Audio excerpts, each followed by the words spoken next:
espacio, Rodrigo Rey, seguramente ustedes lo conocen, todos lo conocemos porque es un país muy futbolero. Es profesional, arquero y capitán de Independiente, pero yo estaba pensando después de... Gracias por venir, un gusto. Pensaba cuando nos saludamos afuera y demás que él, que seguramente está acostumbrado a ser protagonista, ahora se convirtió en el papá de Benicio, ¿o no? Y está bueno eso. Bueno, voy a invitar a Julián Mancilla, que es periodista, colega también, que va a participar de esta jornada. Juli, a Julián nos conocimos cuando, te iba a decir cuando tenías pelo, pero está mal, ¿no? Hola, mi vida, un gusto. Y hace mucho tiempo que no nos vemos. Y estaba recordando también que la última vez que lo hicimos, él me contó del nacimiento justamente de su niño, ¿no? Que estaba mirando de Manu. De Manuel, sí. Y Manu tiene 18 hoy, así que imagínense si pasó tiempo. La invito a Carla Junqueira, abogada, que también va a contar su historia. Carla tuvo estos días enorme protagonismo, ¿no? Por otro fallo en estas causas que evidentemente te son tan cercanas, que tuvo que ver con derechos humanos. Así es, derechos humanos, derecho internacional, abogada, la causa de Telma Fardín. Y voy a invitar a Alejandro Hueter, que también es abogado, es padre de Fermín. Una historia preciosa, si no la vieron, véanla. El Flow, un león en el bosque, papá de león, ni más ni menos. Bueno, chicos, bienvenidos. Pensaba antes de pasar a las historias de vida, si tenían ganas de contarnos, gracias, en algunos minutitos. Empiezo por Rodrigo. ¿Cómo es Benicio, Rodrigo? Hola, sí. Bueno, nada, Beni, tanto para mí como para Laura, que es la madre, y para Renis, que es su hermana. Beni es hermoso, lo amamos, sobre todo por cómo es como ser, por lo que nos enseña cada día, porque bueno, ya me la han hecho otra vez a esta pregunta, y bien como decía Paulo y Cristian antes, que los niños con esta condición suelen, o es al menos lo que yo creo, que llegan a este mundo para mejorar espacios, y él hace de nuestra casa un lugar mejor, porque nos enseñó a todos a vivir realmente en empatía, no solo con él, con nuestra hija y entre nosotros, sino hacia el mundo. Nos puso a ver hacia más allá de nuestra casa, y hoy estamos acá. La realidad es que si no fuese por él y por nuestro afán como padres de ayudarlo a él, hoy no seríamos parte de esto tan lindo que es buscar entre todos construir algo mejor para y por los niños. Así que vuelvo un poco a la pregunta. Beni es el motor de nuestra casa, que impulsa todos estos cambios nuevos que vivimos en el día a día, porque como todos los que están acá, creo que aprendemos gracias a ellos todos los días. Me encanta. Julián, ¿cómo es Manu? Es difícil explicarlo. Yo no sé si Manu es el mejor de los hijos. Yo no sé si es el nene, ya es un nombre, porque va a cumplir 19 años, y es parte de nuestro proceso, entenderlo como un adulto y empezar a vivirlo como un adulto. Yo no sé si es el mejor de los hijos, es el mío. Es el mío. Y es también quien delimitó un montón de cosas en la vida de su mamá y en la mía. Es decir, Quizá probablemente nos alejó de un montón de tonterías, quizá nos obligó a no vivir un montón de cosas que probablemente no nos hubiéramos privado de vivir, pero que no sé si tenían demasiado sentido.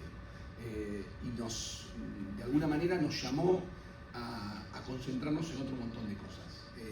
Por su bien y también por el bien de la vida de sus hermanas, de Casiana y de Malena. Y eso creo que es lo más valioso.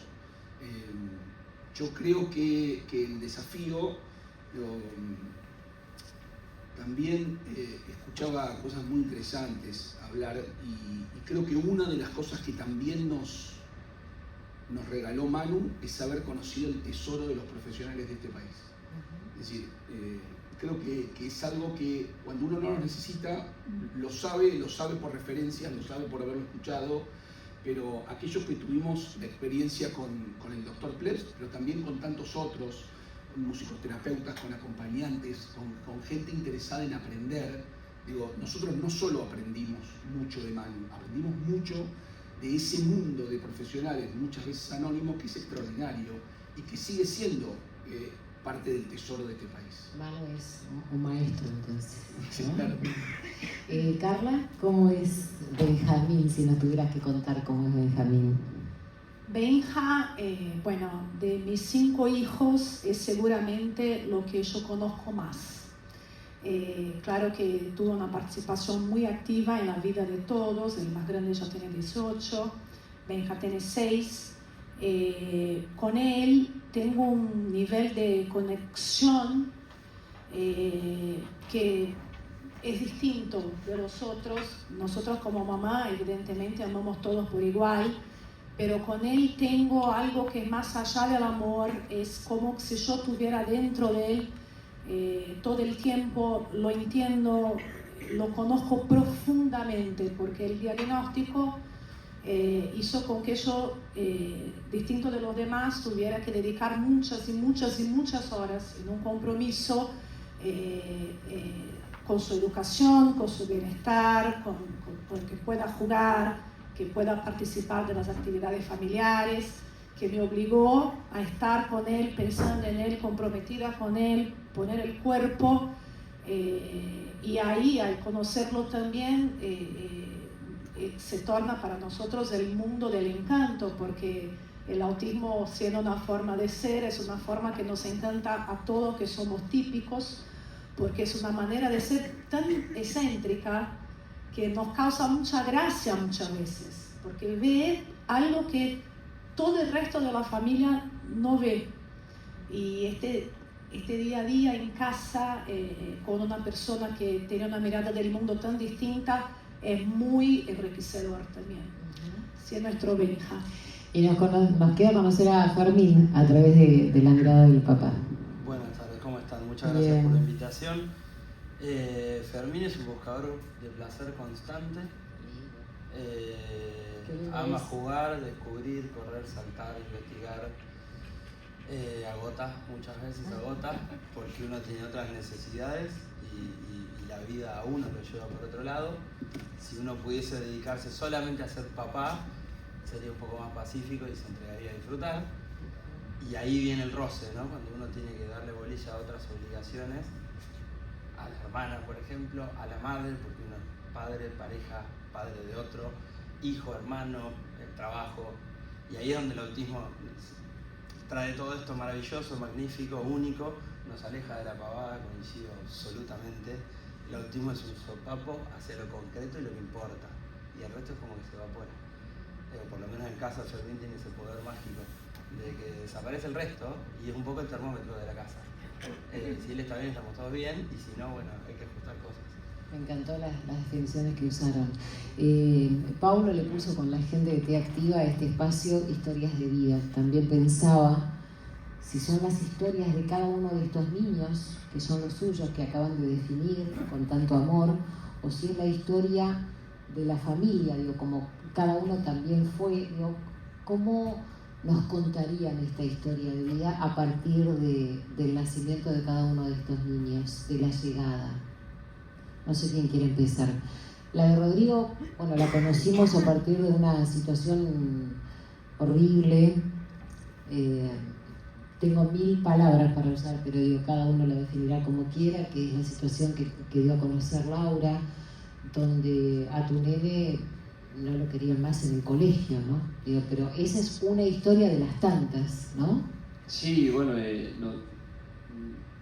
nuestra familia es un poco nueva, digamos, en este mundo. Benny hace 2 años que tienen el diagnóstico. Entonces estamos como aprendiendo en esto. Y claramente, más allá de que hoy se tenga un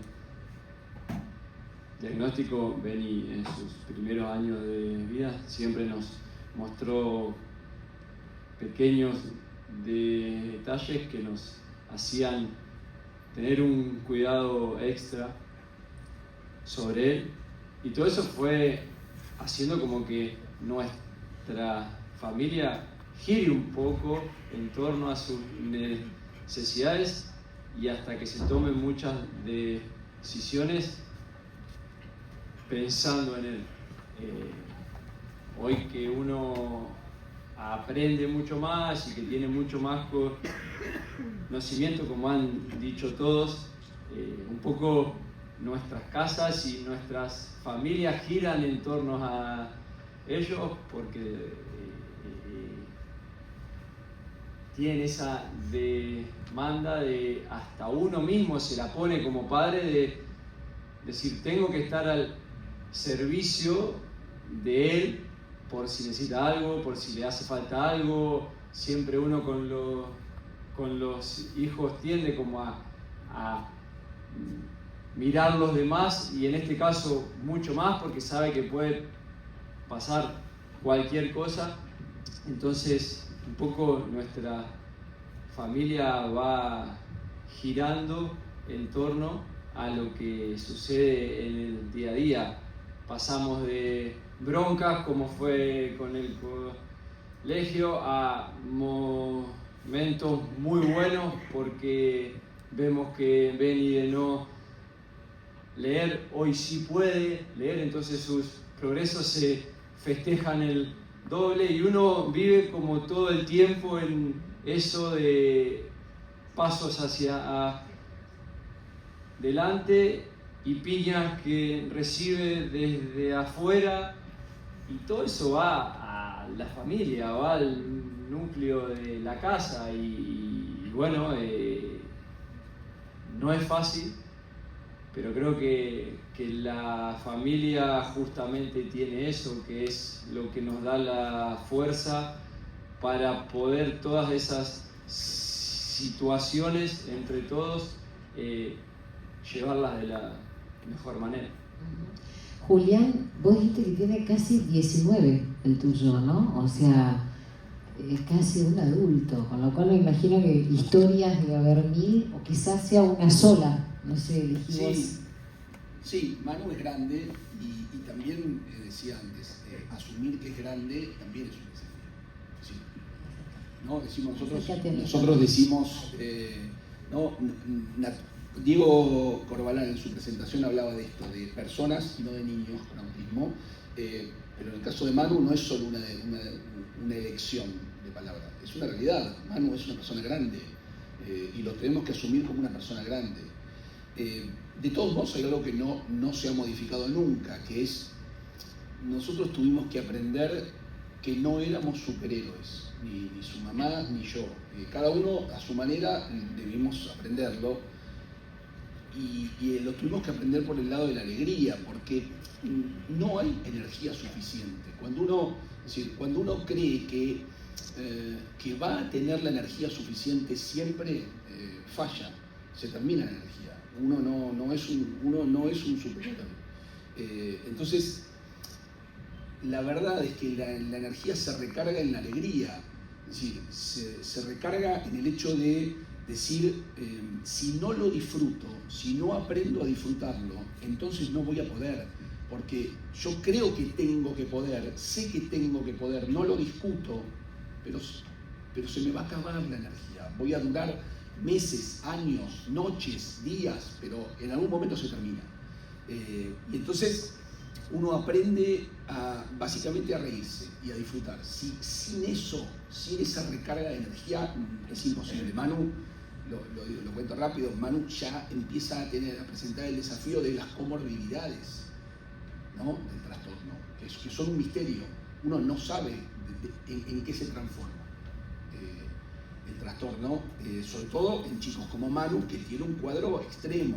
Es decir, Manu no ha desarrollado lenguaje verbal, tiene serias limitaciones, y entonces uno no sabe qué es lo que va a pasar.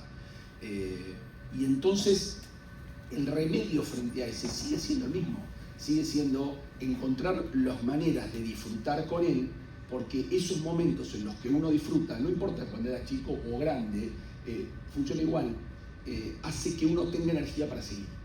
Sin eso, en algún momento todos nos caemos y no nos recuperamos. Voy a pasar a Carla, pero me gustaría hacerte una pregunta, si me la permitís. ¿Hay miedo de si yo no estoy, digo, en casos severos como vos hablás de Manu, ¿no? No sé si les pasa No a todos. No quiero extenderme mucho, pero te voy a contar rápidamente una anécdota. Mi hermana, Camila, es dramaturga y escribe con Julio Chávez obras, ¿no? Por una historia personal, me pasa muchas veces que yo me veo en situaciones y cuando no me veo ella me dice que estoy en la situación, ¿no? Un rato con él, con Adrián Suárez y Julio Chávez, éramos nosotros dos, y un tiempo después escribió Después de Nosotros. Y Después de Nosotros es un cincuentón separado que tiene un nene con un trastorno, que tiene 18 o 19 años y que tiene una persona de confianza que lo acompaña hace años. A mí me faltaba solo ver la escenografía, que era mi casa, en esa obra. Entonces, claro que uno tiene miedo, y mi hermana evidentemente escribió atravesada por ese temor que yo no le expreso concretamente, pero que tenemos, ¿no? Y es Después de Nosotros, ¿qué? Miedo de haber siempre, no digo, pero como vos lo contabas y decíamos, bueno, no somos superhéroes y demás, por eso me animé a hacerte la pregunta. Carla, ¿tu historia de vida? Nosotros como familia tuvimos dos momentos. Un primer momento del diagnóstico que nos costó como reconocer o aceptar. Yo más enseguida, porque siempre estuvo más cerca y veía que había algo, o sea, yo creo que lo diagnostiqué antes que los 12 profesionales que pasamos para el diagnóstico. Mi marido tardó un poquito más, y después sus hermanos fue muy difícil también, porque yo tengo 4 otros hijos de distintas edades, cada uno con una personalidad distinta, que acepta de una forma distinta. Para ellos no es fácil aceptar que hay uno de los 5 que siempre va a ser la prioridad. O sea, que tenemos que cambiar vacaciones por él, que tenemos que cambiar planes, rutinas, que tenemos que dar más atención a uno que al otro. No es fácil para también como hermano saber que tiene que aprender a empatizar desde casa. Y creo que ese fue, o sea, el primer gran desafío, ¿no? Acostumbrarnos con el diagnóstico, toda la rutina, la dinámica que nos iba a seguir después de eso. Y tuvimos una segunda situación que fue cuando Benja tuvo una crisis en una plaza pública en Belgrano. Tuvo una crisis, en su crisis terminó pateando a una chiquita, y el padre de esta chiquita lo pegó con piñas. ¿Le pegó a tu nena? Le pegó, le dio 2 cachetadas en la cara. Su acompañante intentó protegerlo y él salió, y el señor fue persiguiéndolo para pegarlo de vuelta, y esto fue muy traumático. Hubo cierta regresión después de este episodio, y que habla un poco de esto, ¿no? Cómo la sociedad no conoce, cómo era una crisis muy típica de una crisis de autismo. Y la acompañante decía, tiene autismo, es una crisis, y no había manera de pararlo, y fue muy trágico. Y un poco esto, que Benjamín dentro de casa es un desafío, pero es una alegría, es una fuente de alegría y de placer, y yo no lo cambiaría nunca por nada, ningún otro tipo de Benja. pero el más grande desafío es la sociedad y la falta de conocimiento. Alejandro, lo que quieras contarnos, y después les voy a pedir, como no tenemos mucho tiempo, ya me dijeron la hora, para el final, que cada uno nos cuente, nos regale, digamos, un momento de conexión con la mirada que nos pueda definir con esas criaturas. Vos dijiste, por ejemplo, bueno, si ahora lee, ¿no? Aprendió, así nos regalan para el final. Si tuvieras que contarnos o tu historia de vida, digo, al día de hoy, con tu niño. Ya está, con esa expresión ya está. No alcanza el tiempo, muy difícil. No, me imagino. Muy difícil. Vos tenés una ventaja de decir, miren la serie. Claro, acabo de entender, voy a ir por ahí, acabo de entender lo que es una causalidad. Porque vos contaste la obra que escribió tu hermana y yo por adentro decía, desgraciada fue ella. Yo estaba en el teatro, era pandemia, y lloré como nunca en mi vida. No lloro, jamás, nunca lloro, y esa obra me cosió por dentro. Porque evidentemente es un temor que debo tener y me reflejó en mucho, y la vida es rara porque hoy estoy acá sentado porque mi hermano hizo una serie con mi hijo, entonces evidentemente nos miran, generamos una suerte de inspiración haciendo lo que podemos como podemos, pero yo estoy como en una lucha constante entre esta postura de amo a mi hijo por sobre todas las cosas, no cambiaría nada. Y el autismo es un trastorno, dejémonos de hinchar, sí, y trabajemos para quitar todo lo que se pueda a nivel biológico, digamos, orgánico, y que el nene esté lo mejor potencial allá y que todo pueda, ¿no? Porque un día no va a estar. Bueno, en un punto se me juntan y no son tan antagónicas, pero sí, al final me quedo con que Fermín es todo para mí, no lo cambiaría, pese a que me tocó con este tinte azul. Ya que estás con el micrófono, arrancamos acá para allá. Bueno. ¿Algún momento, si tuvieras que regalarnos, decir, no, bueno, mira, este Fermín, ¿viste? Porque además en un momento lo definiste y dijiste, es un buscador de placer, sí, un disfrutador. Es bárbaro. Todavía es chico, con lo cual yo escucho experiencias de papás y de mamás con hijos más grandes y me genera un vértigo absoluto, porque no me imagino. No puedo proyectar, vivo hoy, ahora. No estar hoy en mi casa me genera vértigo porque hubo que modificar un montón de cosas. Pero sí me pasa todo el tiempo, es una montaña rusa que no te conoce y yo no te conozco, y él viene, te agarra la mano y te lleva a algún lugar porque quiere algo y bueno, nos terminamos conociendo. Va abriendo puertas, así, todo el tiempo.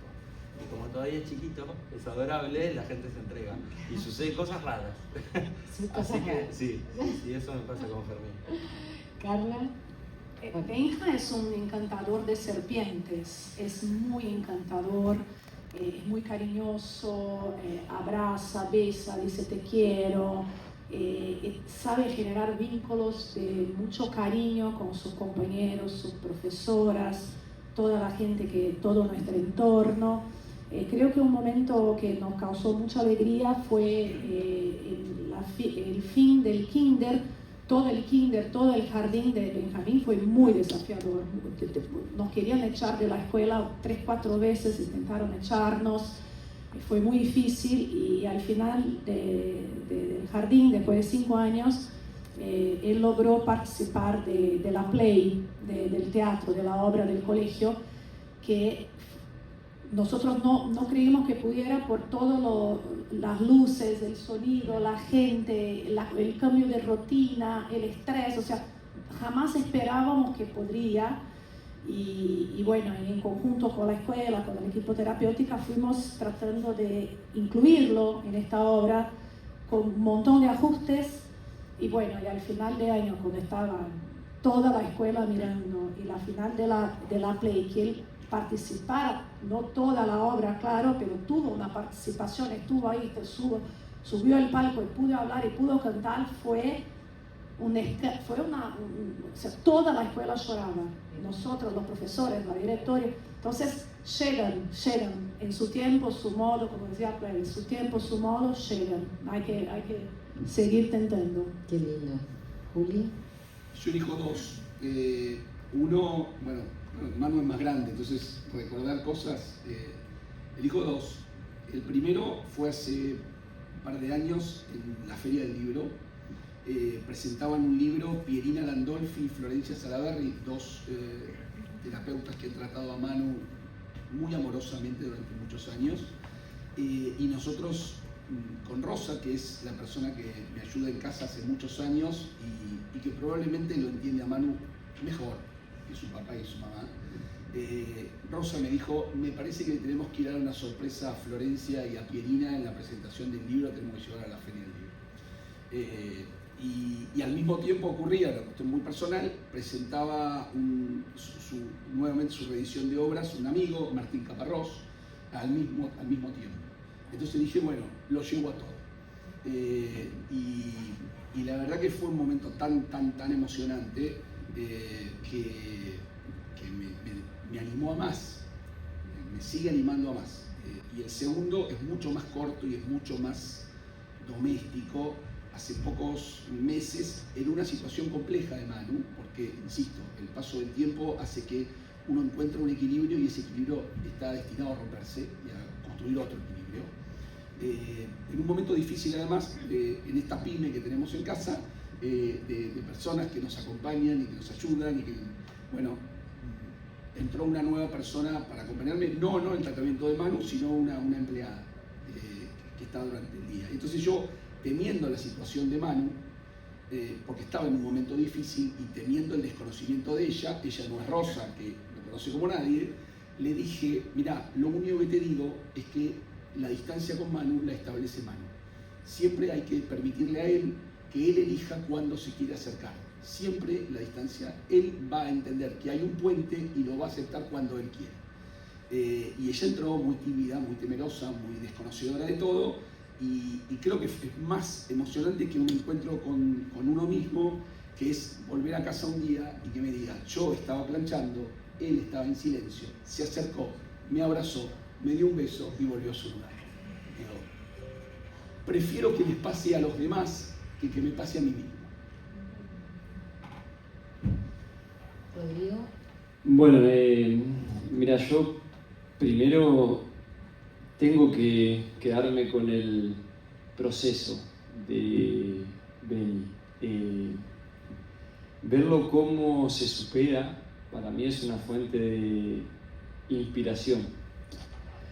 Porque Beni pasa el tiempo y va superando cosas que hace un tiempo no las podía hacer y hoy sí, como esto que dije de que antes no leía y hoy sí. Benicio en un año tenía 5 terapias por semana y verlo a él brindarse a hacer el esfuerzo de salir de clases a las 5 de la tarde, ir a las terapias 5 veces en una misma semana. Había un día que tenía 2 terapias juntas y él iba y cansado y no, bueno, y vamos y ver cómo se supera a raíz de su propio esfuerzo y de sus ganas de superar obstáculos, eso para mí es todo y lo veo y me da mucho orgullo y nos representa como familia. Y sumado a esto sí voy a contar una anécdota que tanto a Laura como a mí nos llenó el alma. Beni hoy tiene 8 años. Cuando tenía 7, hasta ese día él no había festejado ningún cumpleaños porque la realidad es que no tenía amigos, él no había generado vínculos. Y ese año nos pide, papá, mamá, quiero hacer mi fiesta de cumpleaños con mis amigos. O sea, en ese año logró generar vínculos. Entonces para nosotros fue todo un desafío, ¿no? Bueno, ¿cómo será? ¿Qué pasará? ¿Cómo se desenvolverá él con los ruidos, con todo? Fuimos a un parque de esos de saltos, viste que hay todas camas elásticas. Beni llega último a su cumpleaños, ya estaban todos los compañeritos ahí, y cuando entra, ver que todos los nenes, que eran 10, 15 nenes, van todo encima de él, cantando su nombre y abrazándolo y dándole un amor que claramente se lo dan porque Él da lo mismo. Él les da ese mismo amor, y en un ámbito que no lo vemos, que es en clase, para nosotros, o sea, esto vale la pena, o sea, y ahí es cuando uno como padre dice, yo por esto peleo con lo que sea, o sea, y me banco y soporto y lucho y voy detrás de que todo esto cada vez crezca y que sea más fácil para ellos, porque se lo merecen, porque los hijos de cada uno de ellos y de toda la gente que está acá se merece que como sociedad le vayamos abriendo puertas y dándoles su lugar. Yo creo que no hay nada más que agregar. El cierre fue perfecto, las frases, simplemente gracias por estar, por hacerse el tiempo, por dejar, como dijiste vos, bueno, tuve que acomodar, me imagino que la mente siempre está ahí pendiente, pero gracias en nombre de Te Activa, gracias Paulo por permitirme charlar con ellos, y bueno, vamos para el cierre del evento. Le invito a Daniela Blanco, otra colega, para que haga las entregas finales y el cierre. Gracias, chicos.